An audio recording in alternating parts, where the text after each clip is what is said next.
Hey guys, so in this video I'm going to talk about on how you can connect your ASUS ROG Ally to your monitor.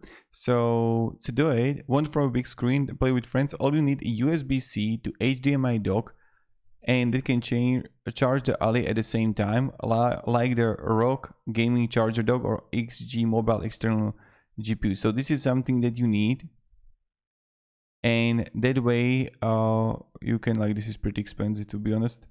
So this is something that you can buy, and then you're just gonna connect it to the monitor. And how it works is like this. So we're gonna have the Garmin Charge dock. If you're using XG Mobile, the setup will be similar.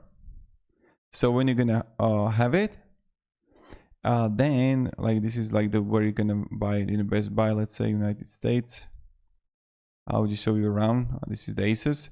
So to do it, so connect the Ally is very simple. Plug the USB Type-C cable into the port on top of Ally, then plug the other end into Type-C port on the gaming charger dock. Then connect the HDMI cable, ideal and ultra high-speed HDMI cable, to the gaming charger dock and the other end into the port on your TV or monitor. So this is how you're gonna do it. Now another thing that you can try to do, like if you can even try it out for yourself, that if you would be able to connect it directly the cable with the adapter, it may work, I don't know.